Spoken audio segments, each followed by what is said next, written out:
Spinner? You know, for the last 4 decades, we've been hearing the same thing. The best education, test results are showing different. The United States is 35th out of 57. We spend $900,000 per student, starting from kindergarten to the 12th grade. And they keep saying, more money, a better education. Bull. It's a lie, and it will always be a lie till people wake up to it. Tell me, we've been saying this for 4 decades, the same thing over and over. I could have used you earlier today. I spoke in front of the, as I told you, the School Board Association, and I pointed out to them that the 34-nation organization called the Organization for Economic and Community Development, all the Western nations belong to it, some other nations. They do the most comprehensive comparison of the results of primary and secondary education in their member nations. Math scores, and science scores, reading scores.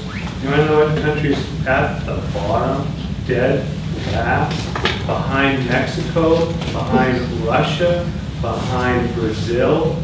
It's the United States. And we spend, as I pointed out to them, I began, to reveal myself here, but I began high school in 1965. I got off the Mount Vernon School Board in 2005, so 40 years. Right before I got off, the U.S. Department of Education wrote about something in a publication. And in that it said, in the 40-year period, just happened to be from 1965 to 2005, in inflation-adjusted dollars, absolute dollars, spending on primary and secondary education in this country had gone up 3 times. 3 times. It tripled in inflation-adjusted dollars in that 40-year period. Now, when I went to high school, I went to a public high school in Massachusetts, not fairly all that much in affluent town.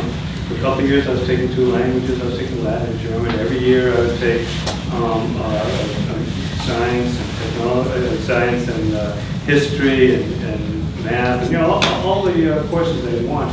The school didn't have a lot of the, do I feel good about myself and counseling type of stuff and all that, but it's a good basic education that costs of what it does today, and we used to get great results out of our public education system. We don't get great results now.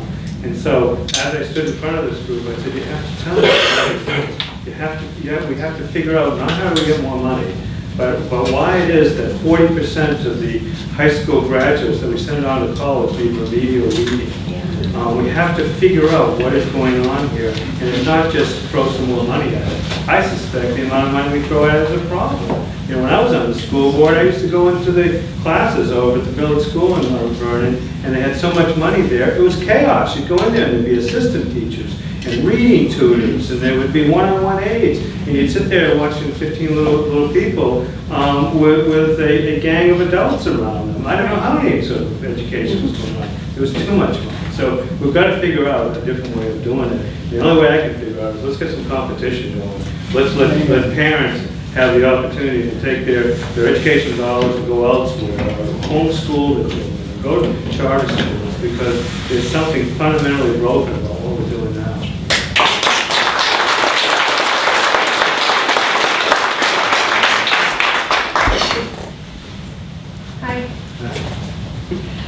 The concerns that I have are on a different topic, and they have to do with the millions of dollars that are going into the Health and Human Services Division 9 or 10 area agencies that help the disabled and also Laconia State School survivors.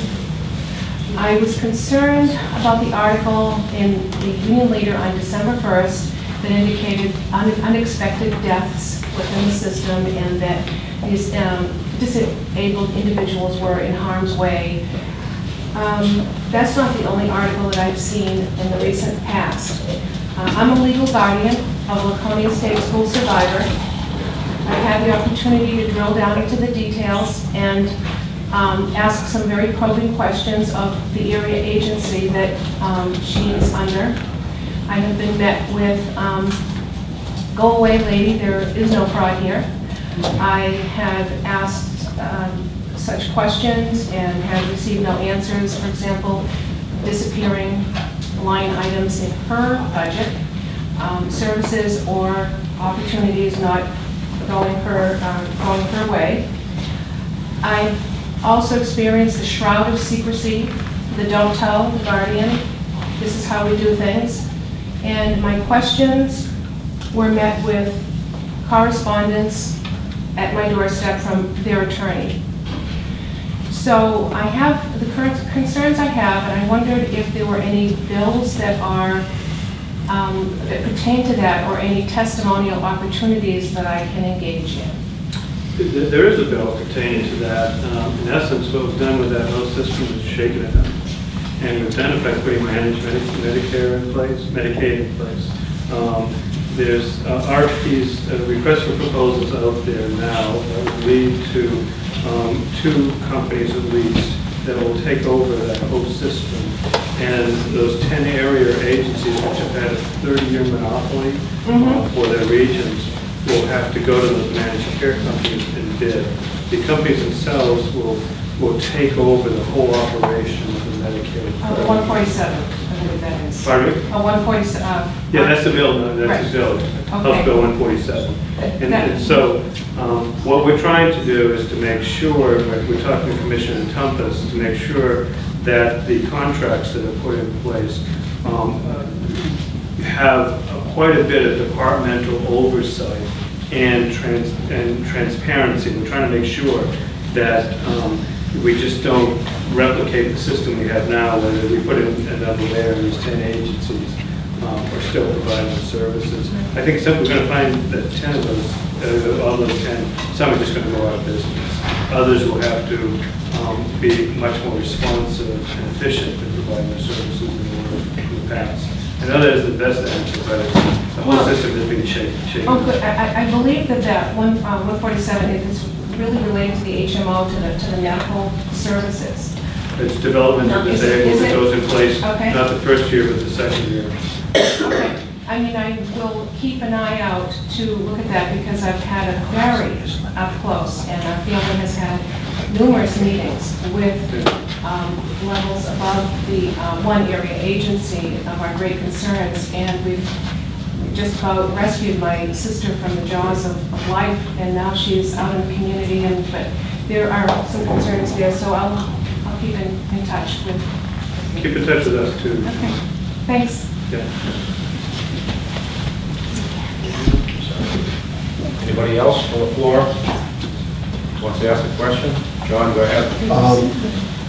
Mr. Speaker, on the day of the right to work vote, I was up in Concord, and I, like others, were trying to talk to some of the representatives about changing their position and supporting right to vote for right to work. I was bothered by some of the representatives, this may be naive on my part, who were saying that they were a member of union, or they had a lot of union members in their family, and they were going to vote against the right to work. And I asked them, I said, don't you feel an obligation to recuse yourself from the vote? I mean, just go get a cup of coffee or something. And they said, no. I said, what happens if you need to face your constituents for a re-election? I said, I'm more worried about my family members. That bothers me, that mentality goes on the floor and then cast a vote. I'm not even sure there's a question there. Just Yeah, but you bring up 2 points. One is, what are the ethics rules in the legislature? I mean, our ethics rules are disclosure rules, not prohibited rules. We're supposed to disclose if there's a conflict, and then we make a personal choice on whether to go forward despite the conflict. And then the second point, or reaction I have to the point you made, is it's really up to all of us as voters to take a look at who's representing us and say, is that person representing me in the way I want to be represented? You know, I don't think we want, a legislative ethics committee to say, oh, you're out as a representative, as long as it's known by his voters or her voters. Then they should make the decision as to who, in terms of personal integrity and policy selection or positions, is going to represent them. And so we got to get the word out, I guess is what I'm saying.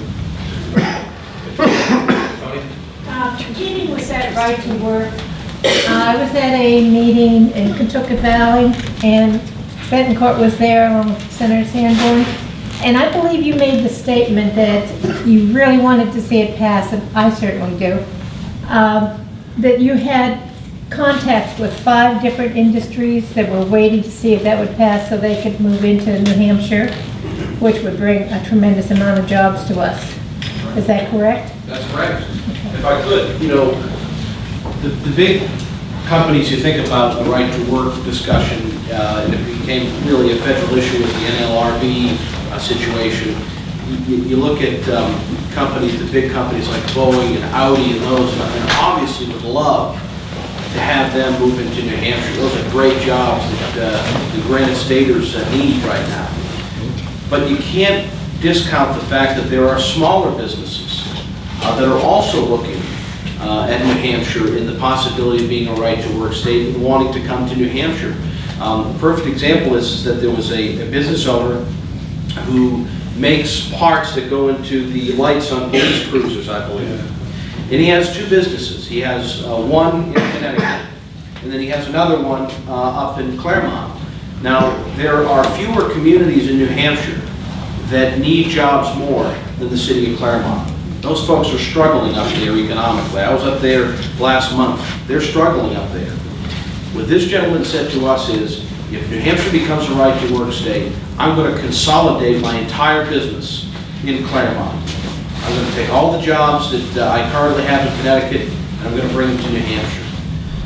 And that's not an isolated incident. There are a number of different businesses who are looking to do that. And so the question, I think it's a fair one that we get from the media all the time, is, well, why aren't more of them coming forward? Well, let me give you my view on why. Back during the summer, Mitt Romney, running for president here in New Hampshire, supports right to work, put together a YouTube advertisement. And he highlighted I believe it was a manufacturing company in Manchester. And this business owner was supportive of right to work, said so on television. You know what happened the next day? He had a couple of hundred AFL-CIO union people out in his business protesting his business. And you know what? This is a mistake you just don't need. It's a hassle you just don't need. So there are a lot of businesses out there who contact us regularly and say, please make New Hampshire a right-to-work state. But they don't want to go through the hassle and the headache of it. They really don't. And right to work does have local New Hampshire support. Both the Business and Industry Association, which is New Hampshire's Chamber of Commerce, and the National Federation of Independent Business. 2 local organizations here in New Hampshire looking out for New Hampshire business, supportive of right to work. And that's why we're not going to let it go. We're going to keep pursuing it. And as Speaker O'Brien said, for those of you who support right to work, one of the best things you can do, go elect over Lamonte or Kevin Smith or one of the Republican candidates who supports right to work.